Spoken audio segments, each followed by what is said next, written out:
Good morning, Super Secret Bricks here for a retrospective of the LEGO Life on Mars theme. Today we're having a look at the set 7315 Solar Explorer, released in 2001. It has 234 parts as well as 3 characters. According to the instructions, characters are Doc, Mac, and BB.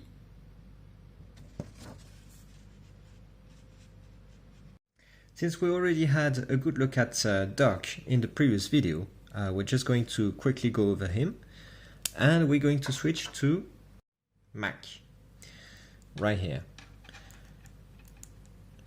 So let's remove the suit. We can see that Mac has black legs, black hands, and black arms, as well as light grey hips and light grey torso. The torso print is exclusive to Mac. The light grey hips are actually quite rare, and combined with black legs, it's exclusive to this minifig. The face print was introduced in 2000 for some construction sets from the town city center. Yeah, and it's only been used once in 2009 in this set, and once in 2002 in the first Republic gunship Star Wars set. So Mac comes in the EMU, E for extra, V for vehicular, and M for mobility unit, in the chrome blue. So this part was actually introduced in 1998 in the Aquazone, what was it? Oh yeah, Hydronauts theme, and it also exists in white, but in chrome blue it's exclusive to the Hydronauts theme from 1998, as well as the Life on Mars theme. I'm just going to have a good look at this specific part. You can see we have 2 anti-studs at the back, well, 2 studs, sorry, and the helmet can open like this. We have a breathing apparatus here. This is not a stud, right here, and it has a bar size hole right there. Right, so you can attach stuff at the back like this. Yeah, and the helmet can open and close, of course. Do you know who else has an EMU? BB. So BB has a face print that is exclusive and a torso print that is exclusive to this minifig. Again, we have light grey hips, and combined with the dark grey legs, this is exclusive to this character. There wouldn't be much more to say about BB, but actually he has a bit of a backstory. So BB, back in 1999, as part of the spaceport, the town spaceport theme, participated as a kid to a competition to be the first to go to Mars, and he won, and so that's how he got there. You can see that the face print tries to simulate a young face, so the smile is a bit different from what we used to with the classic face print. The eyes are a bit narrow too, right? They are not completely round. It's really hard to see on the picture, but they are not. The ginger head is also a nice addition, and of course freckles, because you know all kids have freckles. Now let's have a look at the vehicles. Okay, so the first vehicle we're going to have a look at is the space buggy. So this is quite literally using the car chassis from the time, and with the wheels. It's like a car. It's surprising to find this kind of vehicle on Mars, but I suppose why not? We're using the Rock Raiders control panel print right there. 2 red lights just to simulate some activity. We got a print right here, which was introduced in Spirus, the space theme from 1994. Please note that we have a Technic brick with 2 pinholes right there. It will come into play later. And finally, we have a boon right there. And this is quite a boon. So this brick, that part, that plate, they're all using the what you might be familiar with as the locking fingers hinge, and this was introduced for the Life on Mars film. We'll see in other reviews more about this. You just have to know that yeah, it's ratcheted like this, and the connection is usually quite strong, so it's usually quite hard to move stuff. But yeah, we'll look at them a bit later. Last but not least, we have a boulder part that was introduced in 1999, and here it's in trans neon orange, which is a color that's exclusive to this film. Of course, it opens in two. We have a stud right here, 4 anti-stud at the bottom, 4 stud at the top, and an anti-stud here. And it allows you to place something inside, either loose or simply attach it like so. This part right here is supposed to be a space pumpkin. I mean, to me, this is a space pumpkin. I think it's the official description is Mars rock. It's actually quite a rare part. So it was introduced for the Life on Mars film. It's available in orange, but also in medium blue, which you can find in the racers sets, ice ramp racers, but also in bright light yellow, and that's the final time we found it in a Belleville set in 2005. In any case, here it comes with a transgrain round brick. I don't know if it's supposed to be like some just soil sample or just space pumpkin, but yeah, it's interesting to see such an exotic shape parts. And when you're visiting an alien planet, that's the kind of stuff you want to find. Like it or not, I believe this is supposed to be a power crystal, at least for a kind of a realistic setting. Our next build is some sort of machinery. It looks like a probe. It's on legs. Again, those locked fingers legs, which means you can incline it. It's actually... Okay, let's zoom out and have a look. Much better, isn't it? Yeah, it's actually quite fun to play with. It looks like a droid. I think so. The Life on Mars film is supposed to be kind of semi-realistic science fiction. So I think it's just supposed to be a probe, like something you would find nowadays on the moon or whatever, right? It would just land like this. But imaginative play, right? Yeah, you can imagine it's a robot, and quite a fun one. To put it back in storage, you just have to move the legs up like this, and then pick it up in the main vehicle. You can see that there's the double pins here and double pinholes right there. We'll check at the end of the video how that works. Last thing to mention is we have a space gun right here. I actually don't think in that setting it's supposed to be a gun, some sort of tool or laser or torch or whatever, and we have an antenna for communication. I want you to pay attention to the sand blue part right here, a color that was introduced in the Life on Mars film and that is still in use today. And finally, we have a dome right here. That's the insectoid part that was introduced back in 1998. And here it's in white, and inside you can collect samples and put them inside. Like that.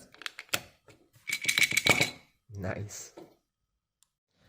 Okay, we're going to have to zoom out a bit for the next part, because we are now going to move on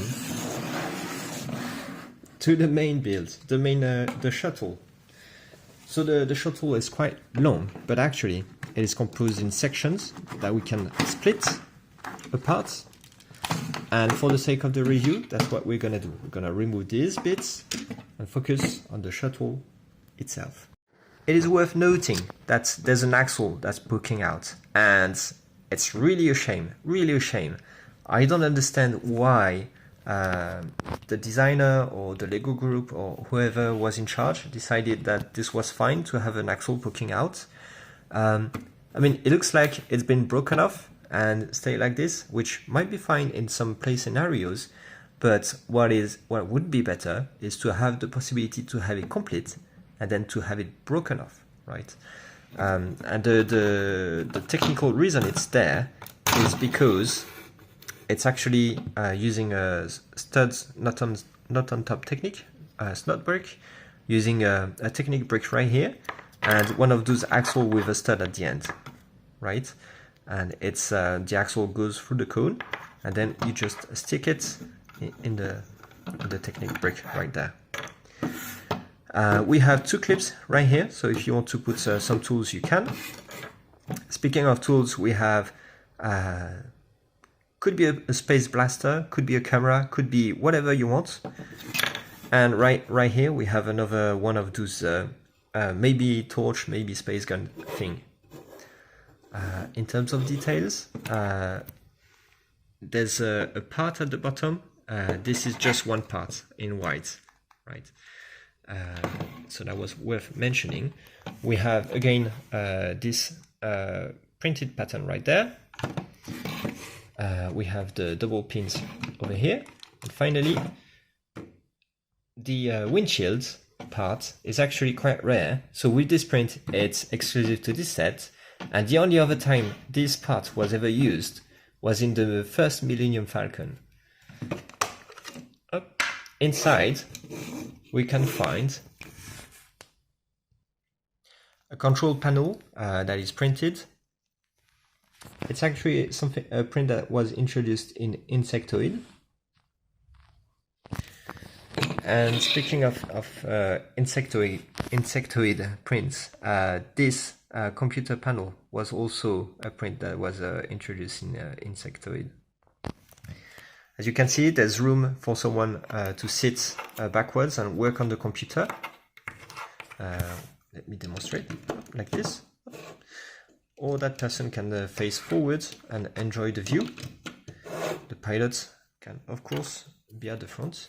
And if you're wondering, you can fit your minifig with their emu inside. There's no problem. There's plenty of room for that. As you can see, there are only 2 seats, and we have 3 characters. So how does this work? Well, it's quite simple. We'll see that at the end of the video. Let's move to the rear of the vehicle. It's quite large, so I'm gonna need up the stand, camera stand. This is the rear of the vehicle. So we have 2 wings parts. These were introduced in 1999 with Star Wars, and they are still in use today. They are the best wing parts ever realized. Before that, we had kind of airplane wing parts, and they're a bit round and harder to reuse, I find. But yeah, so we got some details like side lights or whatever, side thrusters. You could also see these as beams of energy, as if the engines right there were just repulsing energy like that. Could be a thing. At the top, we got more Insectoid prints. Yeah, it's really peculiar to see so many Insectoid things in this. I wonder if it's linked somehow.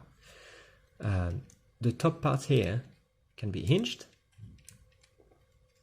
And finally here, this engine part is actually exclusive to this film. It was introduced for Life on Mars, and it's reused in other sets for Life on Mars, but just Life on Mars only.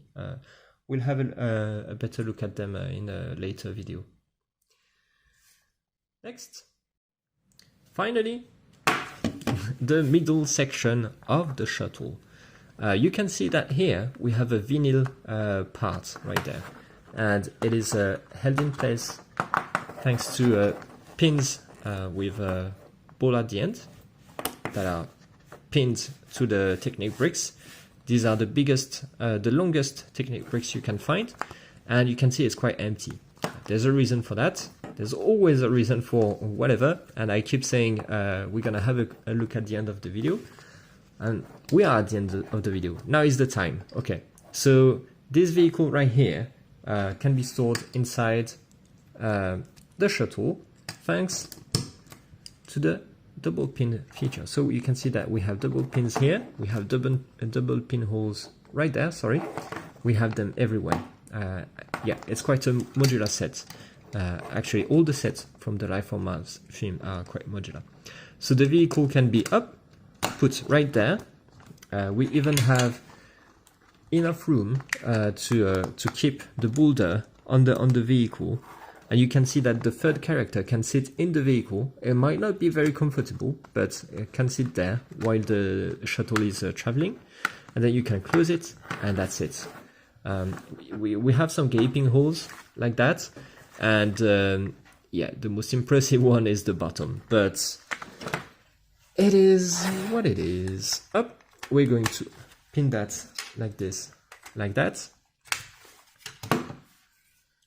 And what I wanted to show you is, yeah, when you have the vehicle at the bottom, you don't have to necessarily open this. You can just, yeah, remove it and drop it from the bottom. It's supposed to act as a drop ship.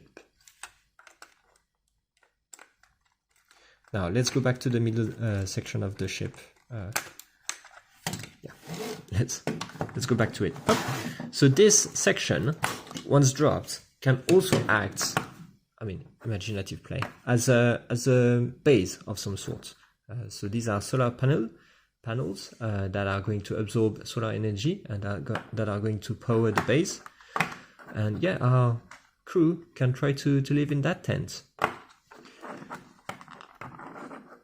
Now you might be wondering, hey, we got some samples right here. What are we going to do? Well, now is the time to see the full modularity of our sets. So we have a middle section, front section, let's call it the spaceship section, and we're going to fix it. We have the back section, let's call it the engine section. We have the module, the car, the buggy can go back inside the middle section. Up. Our machinery, probe, whatever can go in here. At the back, we can then pin the engine right there and the front of the ship right there. And that gives you quite a long shuttle, right?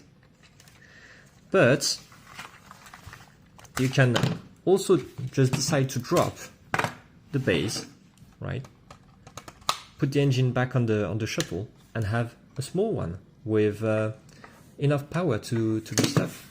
And again, if you want to get the probe, you can up at the back right here. I actually prefer it when it's at the back, because then when you're flying, you can just whoops, oh no, you can just drop it like this. Yeah. So the grip with the double Technic pins is quite strong, which means you can hold it from the edge right there, right? And there's quite a lot of weight, so you can see sort of a bend, but you can hold it and it's going to work. You can wobble it a bit. I don't want to damage the parts, but yeah, it's quite strong. Again, you can rearrange the parts as you wish, so you can put this at the back as if it's some sort of a caravan trailer right there that you can drop. Yeah, it's really up to you. Really up to you. There's actually way more modularity if you happen to have more sets.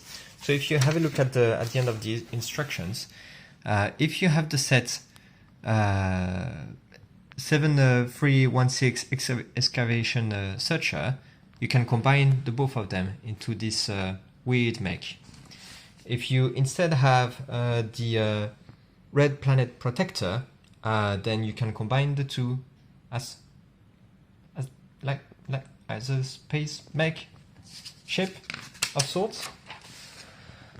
If you have the T3 trike, you can make move the base, the middle section, and yeah, there are more combination possible. We're going to have a look in the collection video that is coming, which is a video where I put all the sets, all the Life on Mars sets that exist together, and we're going to check them, rank them, and of course check all the combination like this possible. I just wanted to quickly come back to the art from the instruction leaflet. What I wanted to point out is, okay, so we have the Mars planets and Mars background, and what we can see here is the shuttle is crashing. You can see.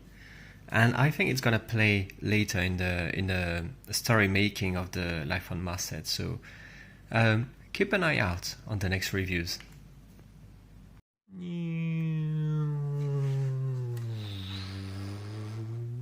In my opinion, this is well, it's a brilliant. Well, let's say it's a great set. Yes, it's a great set. It's a shame to have such a gaping hole here, and the use of vinyl feels a bit cheap, but on the other hand, it's quite cool. I like it, and it's durable. I mean, it's been there from around 2009, and it's quite looking quite good still today, so not a problem here. I like the fact that this is a scientific mission kind of thing, that you can bring your base, some probes. You have a little buggy that you can drop from the ship, and then you have samples that you can collect. You can collect them from a rock. I mean, wow! There's so many stuff in this set that you can play with. Like, the scenario is quite complete. The main ship, spaceship, can accommodate 2 minifigs, which is okay. We have 3, so 1 is left behind in the buggy. Bit of a shame, but that's all right. It's better than just one big spaceship that can only accommodate 1 minifig, isn't it?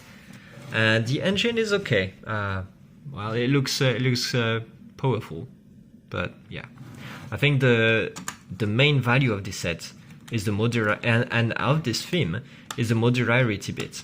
Just for this set, if you just have this set, the modularity it's brilliant. You just drop the base, you can go do some mission, you drop the probe becomes sentient and becomes a robot, and then tries to invade Mars, and then you just have to escape. No, I mean, yeah, it's really a great set. Well, great. No, let's say it's a good set. It's a good set.